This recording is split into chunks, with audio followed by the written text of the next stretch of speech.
రాయబాటారును ఒకవేళ సంపాదిస్తే నీతి మార్గంలోనే సంపాదిస్తుంది. 100% అండి. ఇందులో డౌటే అక్కర్లేదు. నాకు అవినీతి నాకు చేత కడదు అసలు చేత కాదు. నేను చేయలేను కూడా. ఎందుకంటే ఆకలి బాధను తీసుకోగలను కానీ అవమానం బాధను తీసుకోలేను నేను. ఏదన్నా ఒకళ్ళ దగ్గరికి వెళ్ళి ఏదైనా మినిస్టర్ దగ్గరికి వెళ్ళి ఈ పని చేసి పెట్టండి నాకు ఏమైనా పావలా ఇస్తామన్నారని చెప్పేసి అడగలనేమో కానీ కావాలి అంటే ఎవరిదన్నా నోరు కొట్టి ఆడదేళ్ళకి వీళ్ళకి పెట్టి నేను చేయలేను. నాకు చేత కాదు. నేను అందుకే కనీసం ఇప్పటివరకు ఎవరిని కలను కూడా కలవలేదు. పార్టీ అందరూ కార్లు పెట్టుకొని గిర అందరూ గెలిచిన వాళ్ళు అందరూ తిరుగుతూ ఉంటే నేను మా పార్టీలో ఉన్న వాళ్ళని ప్రాపర్గా ఇంతవరకు కలవలేదు. దుర్గేష్ గారిని కలిశాను, మనోహర్ గారిని కలిశాను, కళ్యాణ్ గారిని కలిశాను, లోకం మాధవి గారిని కలిశాను. రీసెంట్గా పార్టీ యాప్స్ కాడికి అట్లా వచ్చినప్పుడు మిగతా నాయకులను కలిశాను తప్ప ఎవరిని ఇప్పటివరకు పర్సనల్గా వెళ్ళి కూడా కలవలేదు. నా మెయిన్ ఫోకస్ ఏముంటుందంటే పార్టీ గెలవడం కోసం మామూలు కొట్లాడదు. నాకు తెలుసు 2 ఏళ్ళు ఏమో అసలు ఇంట్లోనే లేకుండా కొట్లాడా. టీవీ మీడియాలో కానివ్వండి, పర్సనల్ వీడియోస్ ద్వారా కానివ్వండి, యూట్యూబ్లో కానివ్వండి, సోషల్ మీడియాలో అవనివ్వండి, లేదంటే బహిరంగ సభలు అవనివ్వండి, రోడ్ షోలు అవనివ్వండి, స్టేట్లో నేను తిరగని జిల్లా లేదు. ఎక్కడ అవకాశం దొరికితే అక్కడికి వెళ్ళి నేను చేయగలిగింది నేను చేశాను. అసలు 2 ఏళ్ళు ఫెస్టివల్స్ కానీ సండేస్ కానీ ఏ సందర్భంలో మా పిల్లలతో లేను. నేను బయటే ఉన్నా, పార్టీ కార్యక్రమాల్లోనే ఉన్నా. ఇప్పుడు రిలాక్స్ అయ్యా కొంచెం. ఎందుకంటే ఈ టైం ఫ్యామిలీకి కొంచెం ఇవ్వాలి ఫస్ట్ది. రెండోది బతుకు తెరువు కోసం చూసుకోవాలి ఏదో ఒకటి. ఇప్పుడు కూడా అగ్రెసివ్ మోడ్లో వెళితే బతుకు తెరువు కష్టం అయిపోద్ది. 2 సంవత్సరాలు మా ఆయన ఒక్కడు భరించాడు ఒక్కడి సంపాదన మీద. ఇప్పుడు కూడా అదే మోడ్లో వెళ్ళడానికి ఎక్కువ రోజులు ఆయన శక్తి సరిపోకపోవచ్చు ఫ్యామిలీని పోషించడానికి, వేరే ఆదాయం లేదు. సో డెఫినెట్గా పాజిటివ్గా మంచి అని చెప్పుకునే మార్గంలోనే వెళ్ళాలి. అట్లాగే ₹1 సంపాదించుకోవాలి, నా ఆర్థిక పరిస్థితులను మార్చుకోవాలి. డెఫినెట్గా 29కి నేను పోటీ చేస్తాను అని పవన్ కళ్యాణ్ గారిని అడిగే స్థాయిలో నేను ఉండాలి. ఇదే నా ఎజెండా. అంటే ఇప్పుడు మీ పొలిటికల్ డ్రీమ్ ఎమ్మెల్యేగా పోటీ చేయాలి 29కి కళ్యాణ్ గారి తరపున ఆయన రిప్రజెంటేటివ్గా ఏదో ఒక నియోజకవర్గంలో నేను ఉండాలి. ఇస్తారన్న నమ్మకం ఉందా మీకు? చూద్దాం సార్. నమ్మకం అంటే చెప్పలేం. అంటే రాజకీయాలు ఎప్పుడు ఎలా మారితే మనకు తెలియదు. మొన్నటి వరకు చాలా మందికి మా ఆయనే మాట ఇచ్చాడు కొంతమందికి ఇస్తానని చెప్పేసి. బట్ ఆ టైంలో పరిస్థితులు సహకరించి ఇవ్వలేకపోయారు ఆయన. అట్లాంటి పరిస్థితులను భవిష్యత్తులో నా విషయంలో కూడా రావచ్చేమో. ముందుగానే నేను ఎందుకు ఫిక్స్ అవ్వాలి, దాన్ని మళ్ళీ ఆయన మీద నెగిటివ్ ఎందుకు రుద్దాలి, నేను పార్టీకి భారం ఎందుకు అవ్వాలి? అట్లాంటివి ఏం జరగవు.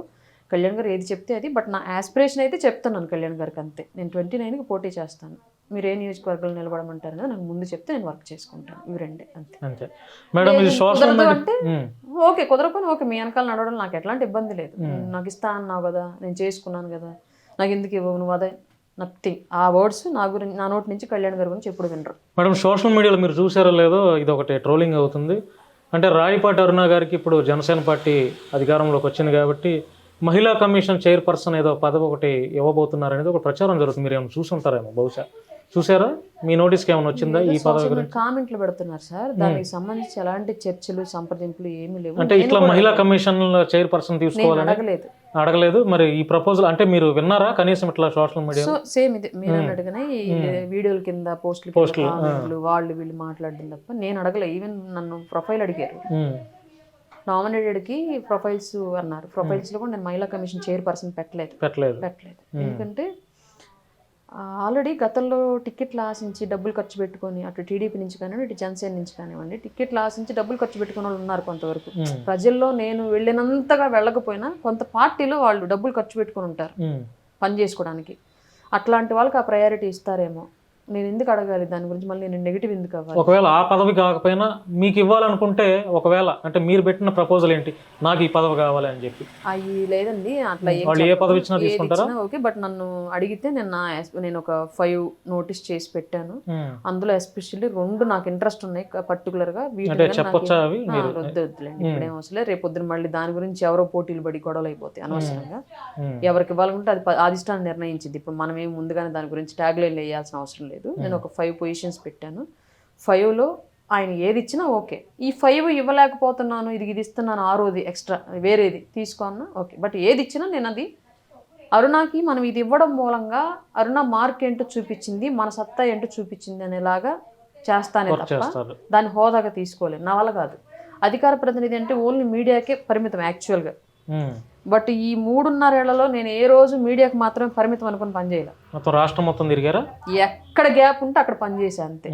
ఇంటింటి ప్రచారానికి వెళ్ళానా, వీధి ప్రోగ్రాంలకు వెళ్ళానా, కుల సమీకరణాల మీటింగులకి వెళ్ళానా, కాలేజీలో యూత్ని మొబిలైజ్ చేయడానికి కాలేజ్ పర్మిషన్స్ తీసుకొని పనిచేయడానికి వెళ్ళానా, డోర్ టు డోర్ పాంప్లెట్లు పంచానా, బస్ స్టాండ్లో తిరిగి పాంప్లెట్లు పంచానా, బహిరంగ సభలకు వెళ్ళానా, అసలు ఒకటా రెండా అని లేదండి. నన్ను ఈ పని చేయలేదు ఈ అమ్మాయి అంటానికి లేకుండా చేశాను. పార్టీలో అన్ని రకాలుగా వర్క్ చేశాను. కాన్స్టిట్యున్సీలో మాత్రమే కొంచెం ఇబ్బందులు ఎదురయ్యాయి. కాన్స్టిట్యున్సీలో సరిగ్గా చేయలేకపోయాను కానీ ప్రాపర్గా స్థానికంగా ఉన్నటువంటి ఇంటర్నల్ గొడవల వల్ల. బయట మాత్రం అందరూ వాళ్ళ ఆహ్వానం మేరకు వాళ్ళు కూడా నన్ను అంతే స్థాయిలో ఆదరించి, అరుణ వస్తే జనాలు వస్తారు, అరుణ చెప్తే నలుగురు వింటారు, న్యూట్రల్స్ నలుగురు మారుతాననేటువంటి ఒక మార్కుని అయితే నేను క్రియేట్ చేసుకున్నాను. దానివల్ల పనిచేశాను కాబట్టి చూద్దాం ఆయన ఏమిస్తారో నాకు తెలియదు. ఇవ్వకపోయినా సరే నేను దాని గురించి పట్టించుకోనండి. నాకు ఏదైనా బ్రతుకు తెరువు ఒకటి కొంచెం పర్మనెంట్గా నెలకింత నా కుటుంబానికి ఆదాయం వచ్చేలాగా బ్రతుకు తెరువు చూసుకోవాలని మెయిన్ ఆ ఫోకస్లో ఉన్నాను నేను. పదవి హిట్ టీవీ యాప్, ఇందులో short news, live news, entertainment shows, movies, digital magazines తో పాటు మీ జిల్లా వార్తలను కూడా ఫ్రీగా చూడొచ్చు. ఇంకెందుకు ఆలస్యం, వెంటనే హిట్ టీవీ యాప్ ని డౌన్లోడ్ చేసుకుని ఫ్రీగా ఎంటర్టైన్మెంట్ పొందండి. Hit TV app. Hit TV app. Please download hit TV app. Hit TV యాప్ని ఫ్రీగా డౌన్లోడ్ చేసుకొని ఎంజాయ్ చేయండి. మీకు నచ్చిన ఎంటర్టైన్మెంట్ కోసం హిట్ టీవీ యాప్ ని ఫ్రీగా డౌన్లోడ్ చేసుకుని ఎంజాయ్ చేయండి. హిట్ టీవీ యాప్ ని డౌన్లోడ్ చేసుకుని ఆస్వాదించండి, ఆశీర్వదించండి. ఇంతమంది సెలబ్రిటీలు హిట్ టీవీ యాప్ ని డౌన్లోడ్ చేసుకోండి అని చెప్తున్నారంటే ఎంత మంచి యాప్ ఆలోచించండి. అమెరికా అమెరికా అమెరికా అమెరికాలో చదవాలనుకునే వాళ్ళకి విశ్వసనీయమైన పేరు మన శౌర్య కన్సల్టెన్సీ. UK లో 1 year masters. UK లో 1 year masters. 2 years work permit up to 5 years visa. Contact Saurya Consultancy. Contact 89851 89851.